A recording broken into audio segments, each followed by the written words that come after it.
Hello everyone, my name is Carter Matheson, and for my engineering design, I designed the hovering shoes.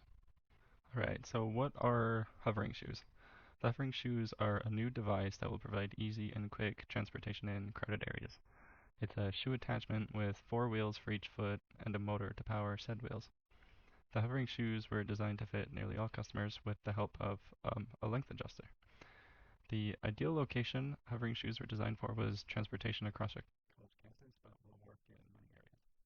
The main selling point for the hovering shoes is how lightweight they are. There are many transportation devices out there today, but many are large in size and can be awkward to carry around.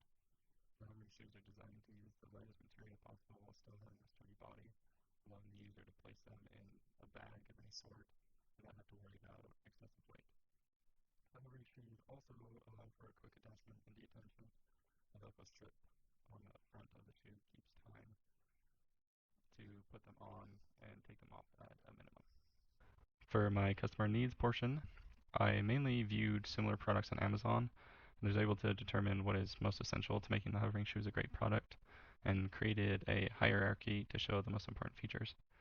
Starting with the most important, these features include being lightweight, comfortable, easy to use, affordable, and comes with a lasting motor that is durable. The main products that I reviewed were skates as well as electric skateboards because it kind of dabbles into both of those ideas. So this is my design requirements table.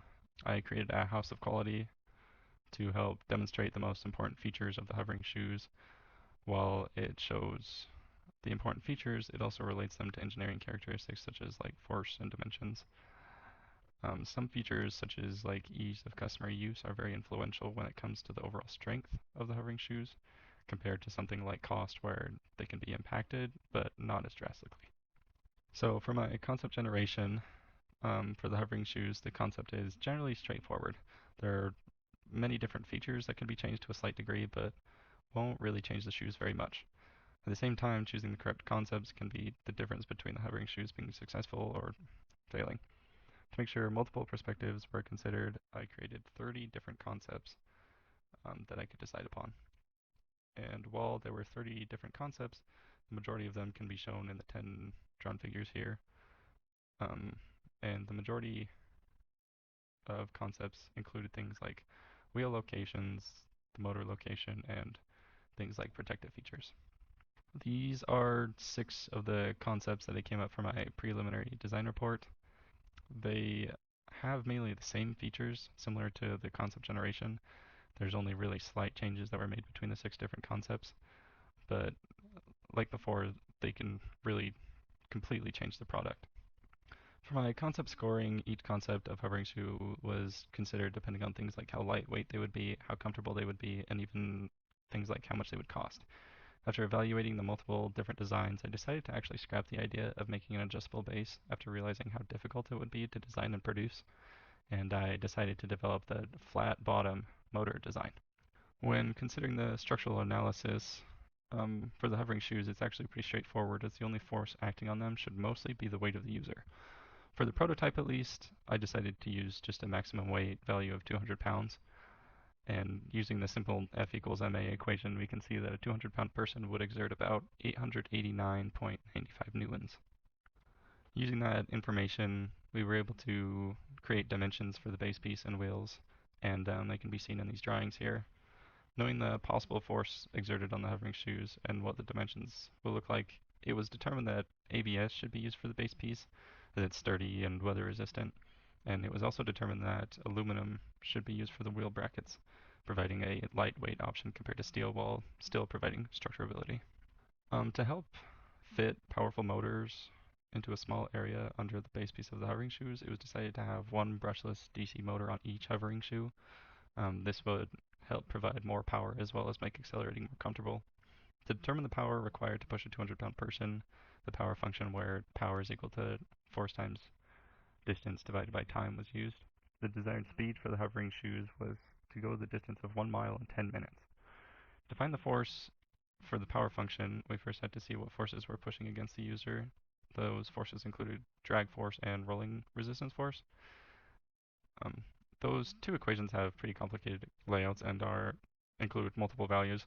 So I'm just going to tell you that for a 200-pound person, the drag force is about 4.2832 newtons, while the rolling resistance force on a rough surface like asphalt is about 26.6984 newtons. And after plugging all of the values into the power equation, it was determined that about 138.5 watts would be required to push a 200-pound person. Wanting to provide more power than necessary to account for torque and any possible added weight, I went with 100-watt motors for each hovering shoe, providing a total of 200 watts. So for my gear train analysis, to push a 200-pound person forward, the minimum torque required can be found using the equation torque is equal to force times radius. And wheels being used on the hovering shoes have a radius of 29 millimeters, and the force to push a 200-pound person was found in the motor selection, which was about 30.98. These values tell us that a minimum torque of about 0.6627 foot-pounds is required. So with this small of a torque, I knew that only a small gear ratio would be required to push the hovering shoes. Um, and while researching electric skateboards, I actually found that they use a gear ratio of 1 to 2.5. And knowing that the electric skateboards are a pretty successful product, I kind of wanted to relate to that gear ratio in a sense. So I decided to go with a gear ratio of 1 to 1.75 using a 16 millimeter to 28 millimeter belt pulley. For my computer aided design, these drawings include most of the components used on the hovering shoes. Individual drawings for the belt pulleys aren't included, but are on the assembly. These are the wheels. This is the base piece, and this is everything combined. You have the motor case here, two sets of wheels, and then attached the base piece here. And then I included all of the screw components as well. And you can see here where the pulleys are included. This is the 16 millimeter, and this is the 28 millimeter. For the FMEA, I was able to come up with 17 different possible failures considering the base piece, wheels or wheel frame, motor case, Velcro straps, and belt pulleys or belt. Each of these failures were given a rating for their likelihood of failure, estimate of the potential severity, and the ability to estimate the level of detection, with 10 being the most likely, dangerous, or hardest to detect. After all three of these values were determined, they were all multiplied together to get a risk priority number, and my highest RPN actually reached all the way up to 216, where there's a risk of the motor case coming in contact with the wheels. I actually noticed that most of the high RPNs were due to the large motor case. So finding a small motor lowered the majority of the RPNs. After some other changes were also considered, this second FMEA table was created with the new highest RPN only reaching about 54.